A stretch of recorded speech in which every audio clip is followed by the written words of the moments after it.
पर शामिल कयूं पिया दौलतपुर सिफ़न खां। सिंध यूनाइटेड पार्टीअ जे मरकज़ी अॻवान सैयद ज़ैन शाह बहरिया टाउन जे कूड़नि केसनि मां बाइज़त बरी थियण बैदि अॼु दौलतपुर लॻ काज़ी अमन पहुतो, जिते काज़ी अमन बाईपास ते वॾे तइदाद में SUP अॻवाननि कारकुननि ऐं शहरनि पारां वॾे जोश जज़्बे सां गुलनि जे पतड़ियुनि जो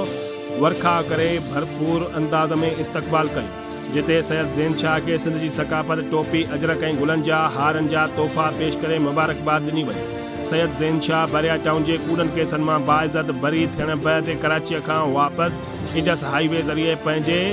चूंड तक सकरन ॾांहुं अचण दौरान रस्ते में ॼाम शोरो सन ऐं काज़ी अमन समेत ॿियनि मुख़्तलिफ़ जॻहियुनि ते शानदार इस्तक़बाल कयो वई। सैयद ज़ैन शाह मुख़्तसिर ख़िताब कंदे चयो त हिन वक़्तु वतन जी हिफ़ाज़त करणु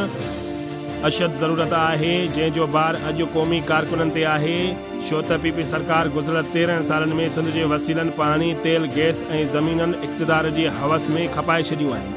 ऐं सिंध